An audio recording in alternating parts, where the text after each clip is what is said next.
ಈಗ ಇಲ್ಲಿರೋ ಎಲ್ರಿಗೂ ಗೊತ್ತು, ತಮಗೂ ಗೊತ್ತು, 100 ಜನ ಹಿಂದೂ ಕುಟುಂಬಗಳು ಇರೋ ಜಾಗದಲ್ಲಿ 5 ಜನ ಮುಸಲ್ಮಾನ ಕುಟುಂಬಗಳು ಸೇಫಾಗಿರ್ತಾರೆ. ಆದರೆ 100 ಜನ ಮುಸಲ್ಮಾನರಿರೋ ಜಾಗದಲ್ಲಿ 5 ಹಿಂದೂಗಳ ಫ್ಯಾಮಿಲಿ ಅಲ್ಲಿ ಇರೋದೇ ಇಲ್ಲ. ಆ ಮಟ್ಟಕ್ಕೆ ಅವರು ಬಿಟ್ಕೊಳ್ಳೋದೇ ಇಲ್ಲ. ಅದೇನು ಅಂದರೆ ಅವ್ರದ್ದು ಪಾಪ್ಯುಲೇಷನ್ ಇದೆಯಲ್ಲ, ಮಶ್ರೂಮ್ ಆಗ್ತಾ ಆಗ್ತಾ ಆಗ್ತಾ ಆಗ್ತಾ ಅವ್ರು ಏನು ಮಾಡ್ತಾರೆ, ideological difference, idol worship, no idol worship, ಈ ರೀತಿ ಅವರು ಬಿದ್ದುಬಿಡ್ತಾರೆ. ಆಮೇಲೆ ಏನು ಮಾಡ್ತಾರೆ, ಈಗ ಕೆಲವೊಂದು ಡಿಬೇಟ್ಗಳಲ್ಲಿ ನಾನು ಬೆಳಗ್ಗೆಯಿಂದ ನೋಡ್ತಾ ಇದ್ದೀನಿ, ಮುಸಲ್ಮಾನರಲ್ಲಿ ಸ್ವಲ್ಪ ಎಜುಕೇಷನ್ ಲೆವೆಲ್ ಕಡಿಮೆ ಇದೆ, ಆದ್ದರಿಂದ ಅವರು ಆ ಥರ ಬಿಹೇವ್ ಮಾಡಿದ್ದಾರೆ ಅಂತ. ನಾನು ಅದನ್ನು ಒಪ್ಪೋದೇ ಇಲ್ಲ. ಯಾಕಂದರೆ ಕತಾರಲ್ಲಿ ಏನಾಗುತ್ತೆ, ಪ್ಯಾಲೆಸ್ಟೈನಲ್ಲಿ ಏನಾಗುತ್ತೆ, ಜಾರ್ಡನಲ್ಲಿ ಏನಾಗುತ್ತೆ, ಸಿರಿಯಾದಲ್ಲಿ ಏನಾಗುತ್ತೆ, ಐಸಿಸ್ ಅಂದರೆ ಏನು, ISIL ಅಂದರೆ ಏನು, ಅಲ್ ಖೈದಾ ಅಂದರೆ ಏನು, ಜೈಷೆ ಮೊಹಮ್ಮದ್ ಅಂದರೆ ಏನು, ಲಷ್ಕರ್ ಎ ತೊಯ್ಬಾ ಅಂದರೆ ಏನು ಅಂತ ಮುಸ್ಲಿಮರಲ್ಲಿ ಮದರ್ಸಾ ಶಿಕ್ಷಣಕ್ಕೆ ಹೋಗುವಂತಹ 7 ವರ್ಷ 8 ವರ್ಷ 9 ವರ್ಷದ ಮಕ್ಕಳಿಗೆ ಅದ್ರ ಬಗ್ಗೆ ಇಲ್ಲ. ಒಂದ್ ನಿಮಿಷ ನೀವು ಮಾತಾಡ್ಬೇಕಾದ್ರೆ ನಾನು ಮಾತಾಡಿಲ್ಲ.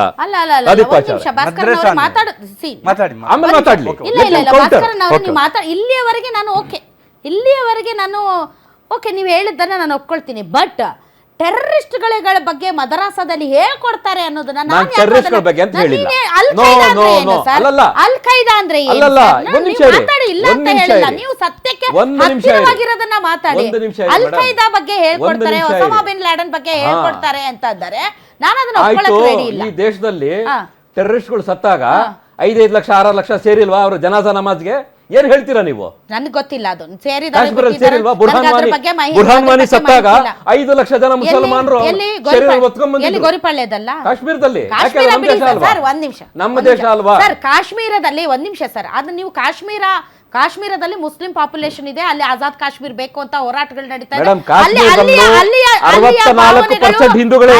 ಒಂದ್ ನಿಮಿಷ ಸರ್, ಅಲ್ಲಿಯ ಭಾವನೆಗಳು, ಅಲ್ಲಿನ ಜಿಯೋಗ್ರಾಫಿಕಲ್ ಮತ್ತು ಅಲ್ಲಿನ ಡೆಮೋಗ್ರಫಿ ಬೇರೆ. ನಮ್ಮ ಈ ಕಡೆ ದಕ್ಷಿಣ ಕರ್ನಾಟಕದಲ್ಲಿ ನಾವೇನು ಪಾಕಿಸ್ತಾನ ಬಾಧಿತರಲ್ಲ, ನಾವೇನು ಇಂಟರ್ ಬಾರ್ಡರ್ ಫೈಟ್ ಅಲ್ಲಿ ಇಲ್ಲ, ನಮ್ಗೆ ಆ ತರದ ಯಾವುದೇ ಗೋರಿಪಾಳ್ಯದಲ್ಲಿರುವಂತ ಮದರಸಾಗಳಲ್ಲಿ ಅಲ್ ಖೈದಾ ISI ಬಗ್ಗೆ ಹೇಳ್ಕೊಡ್ತಾರೆ ಅನ್ನೋದು. ಬಟ್ ತಾವ್ ಹೇಳಿದ್ರಲ್ಲ, ದೀಪಾವಳಿ ಹಬ್ಬಗಳು, ಮೂರ್ತಿ ಆರಾಧನೆಗಳು ಇದು ಹರಾಮ್ ಅನ್ನೋದನ್ನ ಹೇಳ್ಕೊಡ್ತಾರೆ. ಈಗ ನೋಡಿ, not only in the Muslim, even ಕ್ರಿಶ್ಚಿಯನ್ರು, ಇವನ್ ತಕ್ಕ ಮಟ್ಟಿಗೆ ಜೈನರು ಯಾರು ಕೂಡ ಮೂರ್ತಿ ಪೂಜೆಗಳನ್ನು ಮಾಡಲ್ಲ. ಅವರು ಮೂರ್ತಿಗಳನ್ನು ಇಟ್ಟು ಪೂಜೆ ಮಾಡಲ್ಲ. ಸೊ ಮೂರ್ತಿ ಪೂಜೆಗಳನ್ನು ಮಾಡಬಾರ್ದು, ಅದು ನಮ್ಮ ಧರ್ಮಕ್ಕೆ ವಿರುದ್ಧ ಅಂತ ಹೇಳ್ಕೊಡೋದ್ರ ಜೊತೆಗೆ ಬೇರೆ ಮೂರ್ತಿ ಪೂಜೆ ಮಾಡುವವರನ್ನ ನೀವು ಕಲ್ಲೆಸಿರಿ, ಮೂರ್ತಿ ಪೂಜೆ ಮಾಡೋರನ್ನ ನೀವು ದ್ವೇಷಿಸಿರಿ ಅಂತ ಹೇಳ್ಕೊಡ್ತಾರಾ? That is very important. ಖಂಡಿತ ಹೇಳ್ಕೊಡ್ತಾರೆ. ನಾನು ಇದನ್ನು ಎಲ್ಲಿ ಬೇಕಾದ್ರೂ ಬಂದು ಹೇಳ್ತೇನೆ. ನಾನು ನೋಡಿ, 2% ರ್ಯಾಡಿಕಲೈಸ್ ಆಗಿರೋಂಥ ಫಂಡಮೆಂಟಲಿಸ್ಟು ಮುಸ್ಲಿಮರಿಂದ ದೇಶಕ್ಕೇನು ಆಪತ್ತಿಲ್ಲ. ನಿಜವಾಗಿ ಆಪತ್ತಿರೋದು ಇನ್ನು ಮಿಕ್ಕಿದ 98% ಮುಸಲ್ಮಾನರು ಸೈಲೆಂಟಾಗಿ ಕೂತ್ಕೊಂಡು ಸುಮ್ಮನಿರ್ತಾರಲ್ಲ, ಜಗತ್ತೇ ಇಸ್ಲಾಮೀಕರಣ ಆಗಲಿ ಅಂತೇಳಿ.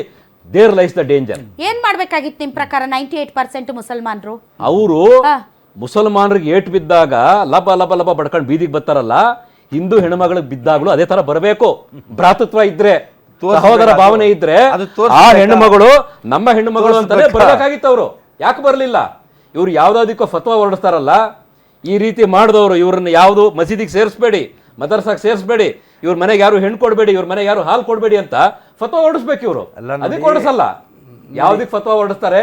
ನನ್ನಂತ ಹಿಂದೂ ಯಾವುದೋ ಒಂದು ಬಾಯಿ ತಪ್ಪಿ ಏನೋ ಒಂದು ಹೇಳ್ಬಿಟ್ಟೆ ಕುರಾನಿನ ಬಗ್ಗೆ ಅಥವಾ ಮೊಹಮ್ಮದ್ನ ಬಗ್ಗೆ, ಆಗ ಫತ್ವಾ ಹೊರಡಿಸ್ತಾರೆ. ಈಗ ಅವ್ರ ಸಾಹೇಬರು ಗೊತ್ತಿದೆ. ಲಾಸ್ಟ್ ಒಂದು ಮಾತು ಹೇಳ್ತೀನಿ. ಈ ರೈಲ್ವೆ ಲೈನು ನಮ್ಮದು ಮೆಜೆಸ್ಟಿಕ್ಕಿಂದ ಮೈಸೂರಿಗೆ ಹೋಗುತ್ತೆ ನೋಡಿ, ಅದೇ ರೂಟಲ್ಲಿ ಗೋರಿಪಾಳ್ಯ ಬಾಪೂಜಿನಗರ ಕಡೆ ಬರಬೇಕಾದ್ರೆ ಇದೇ ಥರ ಮಕ್ಕಳು ಕಲ್ಲುಡಿಯವರು ಪ್ಯಾಸೆಂಜರ್ಸ್ ಟ್ರೈನ್ಗೆ ದಿನಾ ಪೇಪರ್ಸ್ ಅಲ್ಲಿ ಕಣ್ಣು ಹೋಯ್ತು, ಈ ಪೀಪಲ್ ಕಟ್ಟಾಯ್ತು ಅಂತ ಹೇಳಿ ಬರ್ತಿತ್ತು. ಆಗಿದ್ದಂತ ಪೊಲೀಸ್ನವರು ಬಂದು ಚೆನ್ನಾಗಿ ರಿಪೇರಿ ಮಾಡಿದ್ರು, ಅದು ಶುರು ಹೋಯ್ತು. ಈಗಿರೋರ್ನು ರಿಪೇರಿ ಮಾಡಕ್ ಬಿಡ್ತಾ ಇಲ್ಲ ಅಂತ ಯಾರು ಬಿಡ್ತಿಲ್ಲ. ಅದನ್ನ ನಗರದ ಪೊಲೀಸ್ ಕಮಿಷನರ್ ಹೇಳಬೇಕು ಜನಗಳಿಗೆ. ಒಂದು ಪ್ರೆಸ್ ಮೀಟ್ ಅನ್ನ ಕರೆದು ನಮಗೆ ಕೆಲಸ ಮಾಡೋದಕ್ಕೆ ಈ ಪೊಲಿಟಿಷಿಯನ್ಸ್ ಬಿಡ್ತಿಲ್ಲ ಅಂತ ಹೇಳಬೇಕು ಅವರು. ಪ್ರದೀಪ್ ಅವರೇ, ಇವತ್ತು ಮಕ್ಕಳು ಎಸ್ತಿದ್ದಾರೆ, ಆಟ ಆಡ್ಕೊಂತ ಇದ್ರು, ಆಟ ಆಡ್ತಾ ಸುಮ್ಮನೆ ಕಲ್ಲು ಬಂದು ಬಿದ್ಬಿಡ್ತಂತೆ ತಲೆ ಮೇಲೆ. ಆಟ ಆಡ್ತಾ ಬಂದ್ಬಿಟ್ಟು ಕಾಲ ಮೇಲೆ ಬಿದ್ಬಿಡ್ತಂತೆ. ಆಟ ಆಡ್ತಾ ಯಾವ ಪ್ರೊಸೆಷನ್ ನಡಿಬೇಕಾದ್ರೂ ಬೀಳ್ತಾವಂತೆ. ಏನ್ ಟ್ರೆಂಡ್ ಸರ್ ಇದು ಯಾವ ತರ ಟ್ರೆಂಡ್ ಸರ್ ಇದು? ಸರಿ, ಅದನ್ನ ಹಾಗೆ ಅಂತ ಇಟ್ಕೊಳ್ಳೋದಾದ್ರೆ ನೀವು ಮದ್ದೂರಿನಲ್ಲಿ ಯಾಕಾಯ್ತು, ನೀವು ನಾಗಮಂಗಲದಲ್ಲಿ ಯಾಕಾಯ್ತು, ನೀವು ಹಾಗೆ ಇದರಲ್ಲಿ ಶಿವಮೊಗ್ಗದಲ್ಲಿ ಯಾಕೆ ಈ ಘಟನೆಗಳು ಪದೇ ಪದೇ ಮರುಕಳಿಸ್ತಾ ಇದೆ? ಈ ಪದೇ ಪದೇ ಈ ಘಟನೆಗಳು ಮರುಕಳಿಸ್ತಾ ಇದ್ದ ಸಂದರ್ಭದಲ್ಲಿ ಮುಸ್ಲಿಂ ಮುಖಂಡರುಗಳು ತೆಗೆದುಕೊಂಡ ನಿರ್ಧಾರಗಳು, ತೀರ್ಮಾನಗಳೇನು ಹೇಳ್ಬೇಕಲ್ಲ. ಆ ಸಮುದಾಯದ ಮುಖಂಡರುಗಳು ಒಂದು ತೀರ್ಮಾನ ಮಾಡಬೇಕು, ಅಟ್ಲೀಸ್ಟ್ ಒಂದು ಗೈಡ್ ಮಾಡಬೇಕಲ್ಲ ಅವ್ರಿಗೆ. ಮದ್ರಸೆಗಳ ಮೇಲೆ ಬಗ್ಗೆ ಹೇಗೆ ನಮಗೆ ಕಂಪ್ಲೇಂಟ್ ಇದೆ ಅಂದರೆ ಎಲ್ಲೋ ಅವ್ರಿಗೆ ಸರಿಯಾದ ನೀವು ಗೈಡ್ ಎಜುಕೇಷನ್ನ ಕೊಡ್ತಾ ಇಲ್ಲ ಅನ್ನೋದೇ ನಮ್ಮ ಕಂಪ್ಲೇಂಟ್. ಮೊದಲಿಂದನೂ ನಾವು ಹೇಳ್ತಿದ್ವಿ. ಇದೇ ವೇದಿಕೆಯಲ್ಲಿ ನಾವು ಮದ್ದೂರು ಘಟನೆ ಆದಾಗ ಇವರೇ ಬಂದಿದ್ರು, ಸಾದಿಕ್ ಅವರು. ಇಲ್ಲ ತಪ್ಪಾಯಿತು ಅದಾಗೆ. ಅಲ್ಲ ಸರ್, ಅವರು ನಮ್ಮ ಮಕ್ಕಳೇ ಅಲ್ವಾ ಸರ್? ಈಗ ಬೇರೆ ಧರ್ಮದವರಾಗ್ಲಿ ಅವರು ನಮ್ಮ ಮಕ್ಕಳೇ ಅಲ್ವಾ ಸರ್? ಈ ದೇಶದ ಪ್ರಜೆಗಳಲ್ವಾ ಸರ್? ಮುಂದಿನ ಭವಿಷ್ಯ ಅಲ್ವಾ ಸರ್ ಅವರು? ನಮ್ಮ ಈಗಿನ ಮಕ್ಕಳು ಮುಂದಿನ ಪ್ರಜೆಗಳು ಸರ್, ಮುಂದಿನ ಭವಿಷ್ಯತ್ತವರು. ನಮ್ಮ ಭವಿಷ್ಯದ ಮಕ್ಕಳನ್ನ ನಾವು ಆರಂಭದಲ್ಲಿ ಈ ರೀತಿಯಾದಂತ ಅವ್ರಿಗೆ ಶಿಕ್ಷಣ ಕೊಟ್ರೆ ಮುಂದೆ ಬೆಳೆದು ನಿಂತವ್ರು ಏನಾಗ್ತಾರೆ ಸರ್? ರೈಟ್ ಎಜುಕೇಶನ್ ಕೊಡದೇ ಇದ್ದ ಕಾರಣನೇ ಈ ತರ ಸಮಸ್ಯೆಗಳಾಗ್ತಾ ಇರ್ತಕ್ಕಂಥದ್ದು. ಇವತ್ತು ಮತೀಯ ಗಲಭೆಗಳು ಯಾಕೆ ಸ್ಟಾರ್ಟ್ ಆಗಿದೆ, ಸಾಮರಸ್ಯ ಯಾಕೆ ಹಾಳಾಗ್ತಾ ಇದೆ, ಯಾಕೆ ಮುಸ್ಲಿಂ ಮತ್ತು ಹಿಂದೂಗಳ ನಡುವೆ ಒಂದು ದೊಡ್ಡ ಕಂದಕ ಸೃಷ್ಟಿ ಆಗ್ತಾ ಇದೆ, ಈ ಎಲ್ಲ ಕಾರಣಗಳು. ಅಂದ್ಮತ್ತಿಗೆ ಭಾಸ್ಕರ್ ಸರ್ ಹೇಳಿದ್ದಕ್ಕೆ ಇನ್ನೊಂದು ನಾನು ಆ್ಯಡ್ ಮಾಡ್ತೀನಿ. ಪೊಲೀಸ್ ಡಿಪಾರ್ಟ್ಮೆಂಟಲ್ಲಿ ಇರ್ತಕ್ಕಂಥ ಕರಪ್ಷನ್ ಬಗ್ಗೆ ಮಾತಾಡಿದ್ರು. ಹಾಗೆ ಈ ಡಿಪಾರ್ಟ್ಮೆಂಟ್ನ ವಹಿಸ್ಕೊಂಡಿರ್ತಕ್ಕಂತಹ ineligible home minister is again and again is failure to control the is department. ನೀವು ಯಾವ ಘಟನೆಗಳ ಬಗ್ಗೆ ನೀವು ತೆಗೆದುಕೊಳ್ಳಿ, ನೋಡಿ ಈಗ ಎಷ್ಟು ಘಟನೆಗಳು ಸಾಲಾಗಿ ಬರ್ತಾ ಇದೆ ಅವ್ರ ಡಿಪಾರ್ಟ್ಮೆಂಟ್ಗೆ ಸಂಬಂಧಪಟ್ಟಂಗೆ. ಯಾವುದಾದ್ರು ಅವ್ರು ಒಂದನ್ನಾರು ಸರಿಯಾಗಿ ಹ್ಯಾಂಡಲ್ ಮಾಡಿದಾರಾ? ಇನ್ಕೇಪಬಲ್ ಮಿನಿಸ್ಟರ್ ಅವರು. ಅವ್ರನ್ನ ಫಸ್ಟ್ ಈ ಸರ್ಕಾರಕ್ಕೆ ಏನಾದ್ರೂ ಗೌರವ ಬರಬೇಕು ಅಂದ್ರೆ ಅವ್ರನ್ನ ಫಸ್ಟ್ ರಿಮೂವ್ ಮಾಡಬೇಕು. ಪರಮೇಶ್ವರ್ ಅವ್ರು ಬಂದ್ಮೇಲೆ ಆಗ್ತಾ ಇರೋದಲ್ಲ ಸರ್, ಅದು ಬಹಳ ವರ್ಷಗಳಿಂದ ಅಲ್ಲೇ ಬಹಳ ಡೀಪ್ ರೂಟೆಡ್ ಅದು ಇವತ್ತು ಏನ್ ಪರಮೇಶ್ವರ್ ಅವ್ರು ಹೋಮ್ ಮಿನಿಸ್ಟರ್ ಆದ್ಮೇಲೆ ಆಗಿರೋದಲ್ಲ ಅದು. ಕೇಳಿ ಭಾಸ್ಕರ್ ರಾವ್ ಅವ್ರು ಕಮಿಷನರ್ ಇದ್ದಾಗ್ಲೂ ಅಲ್ಲಿ ಗೋರಿಪಾಳ್ಯದಲ್ಲಿ ಇಂಥದ್ದೇ ಬೇಡ. ನೀವು ಬೇರೆ ಯಾವ ಘಟನೆಗಳ ಬಗ್ಗೆ ಅವರು ಸೂಕ್ತವಾದ ನಿರ್ಧಾರ ತೆಗೆದುಕೊಂಡಿದ್ದಾರೆ ಹೇಳಿ, ಯಾವ ತೀರ್ಮಾನ ತೆಗೆದುಕೊಂಡಿದ್ದಾರೆ ಹೇಳು, ಜನ ಮೆಚ್ಚುವ ಯಾವ ಕಾರ್ಯಕ್ರಮವನ್ನು ಕೊಟ್ಟಿದ್ದಾರೆ ಹೇಳಿ. Is failure. ಈ ಕರಪ್ಷನ್, ಈಗ ಸರ್ ಹೇಳಿದ್ರು ಕರಪ್ಷನ್ ಆಗ್ತಿದೆ. ಕರಪ್ಷನ್ ಆಗ್ತಾ ಇದ್ರೆ ಯಾರ ಕಾರಣ? ನಾನು ಕ್ಲೀನ್ ಹ್ಯಾಂಡ್ ಅಂತ ಹೇಳ್ತಕ್ಕಂಥ ಹೋಮ್ ಮಿನಿಸ್ಟರ್ ಅವರು ಪರಮೇಶ್ವರ್ ಅವರು ಈ ರೀತಿ ಕರಪ್ಷನ್ ಆಗಿ ಯಾರು ಮಾಡ್ತಾ ಇದ್ರು? ಇವರು ಡಿಪಾರ್ಟ್ಮೆಂಟ್ ಹ್ಯಾಂಡಲ್ ಮಾಡ್ತಾ ಇದ್ದಾರೆ. ಯಾರು ವಸೂಲಿ ಮಾಡ್ತಾರೆ ಆ ದುಡ್ಡನ್ನ? ಜವಾಬ್ದಾರಿ ಬೇಕಲ್ಲ ಹೋಮ್ ಮಿನಿಸ್ಟರ್. ಏನಾದರೂ ಒಂದು ಸ್ವಲ್ಪ ಜವಾಬ್ದಾರಿ ನನಗೆ ಗೊತ್ತಿಲ್ಲ, ನಾನು ನೋಡಿ ಹೇಳ್ತೀನಿ, ಗೊತ್ತಿಲ್ಲ ಅನ್ನೋದು ಮಿನಿಸ್ಟರ್ ಅಂತ ಮಾತಾಡ್ತಾರಲ್ಲ ಪಬ್ಲಿಕಲ್ಲಿ. ಟೀ ಕುಡಿಯೋತವಿಂದ ಹಿಡಿದು, ವಾಕಿಂಗ್ ಮಾಡೋತವಿಂದ ಹಿಡಿದು, ಹೋಟ್ಲಲ್ಲಿ ನಿಂತ್ಕೊಳ್ಳೋತವಿಂದ ಹಿಡಿದು, ಕಚೇರಿಗಳಿಗೆ ಎಲ್ಲ ಕಡೆ ಮಾತಾಡೋದು ಗೊತ್ತಿಲ್ಲ ಮಿನಿಸ್ಟ್ರು. ಇದು ಆಗಿದೆ ಚರ್ಚೆ. ಸರ್ ಏನು ಹೇಳ್ತಾ ಇದ್ದಾರಲ್ಲ 100% ಸತ್ಯ. ಯಾಕೆಂದರೆ ಕರ್ನಾಟಕದಲ್ಲಿ 1000 ಪೊಲೀಸ್ ಸ್ಟೇಷನಲ್ಲಿ 125 ಪೊಲೀಸ್ ಸ್ಟೇಷನ್ಗೆ ಇನ್ಸ್ಪೆಕ್ಟರೇ ಇಲ್ಲ. ಬಟ್ ಬೇರೆ 125ಕ್ಕಿಂತ ಹೆಚ್ಚು ಪೊಲೀಸ್ನವರು ಪೋಸ್ಟಿಂಗ್ ಇಲ್ಲದೆ ಓಡಾಡ್ತಿದ್ದಾರೆ. ಪೋಸ್ಟಿಂಗ್ ಇಲ್ಲದೆ ಕಮಿಷನರ್ ಆಫೀಸರ್ ರಿಪೋರ್ಟ್ ಮಾಡ್ಕೊಂಡು ವೇಟ್ ಮಾಡ್ತಿದ್ದಾರೆ. From the last 1.5 year I filed the application 1.5 year without the working they issue the salary. Salary draw ಮಾಡ್ತಾ ಇದ್ದಾರೆ 1.5 year ಇಂದ. This is the incapable minister ಇಂದ ಆಗಿರೋ ಸಮಸ್ಯೆ ಇದು. ಈಗ ಕಾಂಗ್ರೆಸ್ ವಕ್ತಾರರು ಈ ಕಾರ್ಯಕ್ರಮಕ್ಕೆ ಬಂದಿಲ್ಲ. ಯಾಕೆ ಬಂದಿಲ್ಲ ಐ ಡೋಂಟ್ ನೋ. ಇದರಿಂದ ಏನಾದರೂ ಅಲ್ಲಿ ಕೋಮು ಸೌಹಾರ್ದತೆ ನೋಡಿ, ನಾವು ಕೋಮು ಸೌಹಾರ್ದತೆ ಕದಡೋಕ್ಕಿಲ್ಲ.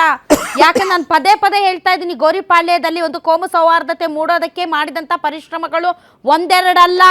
ಯಾರಾದರೂ ಕಿಡಿಗೇಡಿಗಳು ಅಲ್ಲಿ ಏನಾದರೂ ಕಿಡಿ ಹಚ್ಚಕ್ಕೆ ಬರ್ತಾ ಇದ್ದಾರೆ ಅಂದರೆ ಒಳಗೂ ಕೂಡ ಬಿಟ್ಕೊಳ್ಬಾರ್ದು. ನಾನು ಹೇಳ್ತಾ ಇರೋದು ಇದನ್ನು ಜಗಜೀವನ್ ರಾಮನಗರದ ಬಾಂಧವರಲ್ಲಿ ನಾನು ಹೇಳೋದು, ಯಾರಾದರೂ ಅಲ್ಲಿ ಕಿಡಿ ಹಚ್ಚೋದಕ್ಕೆ, ಧರ್ಮದ ನಡುವೆ ಬೆಂಕಿ ಹಚ್ಚೋದಕ್ಕೆ, ರಾಜಕೀಯ ಬೇಳೆ ಬೇಯಿಸ್ಕೊಳ್ಳೋದಕ್ಕೆ ಬರ್ತಾ ಇದ್ದಾರೆ ಅಂದರೆ ಯಾವುದೇ ಕಾರಣಕ್ಕೂ ಅವ್ರನ್ನ ಒಳಗಡೆ ಬಿಟ್ಕೊಳ್ಬೇಡಿ. ಯಾಕೆಂದರೆ ನೀವು ಅನುಭವಿಸಿದ್ದೀರಾ.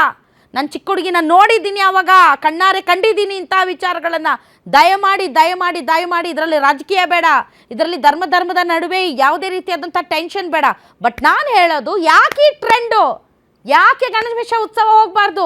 ಯಾಕೆ ದೇವಿ ಉತ್ಸವ ಮಾಡಬಾರ್ದು? ಯಾಕೆ ಜನ ಮಾಲೆಗಳನ್ನು ಧರಿಸ್ಕೋಬಾರ್ದು? ಯಾಕೆ ಅಯ್ಯಪ್ಪ ಸ್ವಾಮಿ ಟೆಂಟ್ಗಳಲ್ಲಿ ತಾವು ಕಲ್ಲು ಎಸಿತೀರಾ, ಮೂಳೆ ಎಸಿತೀರಾ? What is this? ಏನಿದು ಟ್ರೆಂಡು? ಏನು ಸಿಗುತ್ತೆ ನಿಮಗೆ ಇದರಿಂದ? ಏನಾಗುತ್ತೆ? ಯಾವ ಧರ್ಮಗ್ರಂಥಗಳಲ್ಲಿ ಹೇಳಿದ್ದಾರೆ ಇನ್ನೊಂದು ಧರ್ಮವನ್ನು ನಾವು ಏಳಿಸ್ಬೇಕು, ಟೀಕಿಸ್ಬೇಕು, ಅವಮಾನಿಸ್ಬೇಕು, ಅಗೌರವಿಸ್ಬೇಕು ಅಂತ? ಯಾವ ಅಲ್ಲಾಹು ಹೇಳಿದ್ದಾನೆ? ಯಾವ ಜೀಸಸ್ ಹೇಳಿದ್ದಾರೆ? ಯಾವ ರಾಮ ಹೇಳಿದ್ದಾನೆ? ಯಾವ ಧರ್ಮದಲ್ಲಿ ಯಾವ ಧರ್ಮ ಗ್ರಂಥಗಳು ಹೇಳಿವೆ ಇನ್ನೊಂದು ಧರ್ಮವನ್ನು ಮತ್ತು ಇನ್ನೊಂದು ಧರ್ಮವನ್ನು ಫಾಲೋ ಮಾಡೋವ್ರನ್ನ ನೀವು ದ್ವೇಷಿಸಿ ಅಥವಾ ಅವ್ರು ಕಲ್ಲೊಡೀರಿ ಅಂತ? ಏನು ಟ್ರೆಂಡ್ ಇದು? ಇದ್ರ ಬಗ್ಗೆ ಯಾವುದೇ ಕಠಿಣ ಕ್ರಮಗಳು ಇಲ್ಲ ಅಂತ ಅಂದರೆ ಏನಿದು? ಗೋರಿಪಾಳ್ಯ ಏನದೇನು ರಿಪಬ್ಲಿಕ್ ಆಫ್ ಗೋರಿಪಾಳ್ಯನ ಅದು? ಅದೇನು ಯಾರು ಹೇಳೋರು ಕೇಳೋರು ಯಾರು ಇಲ್ವಾ? ಅಲ್ಲಿ ನಡೆದಿದ್ದೇ ದಾರಿನಾ?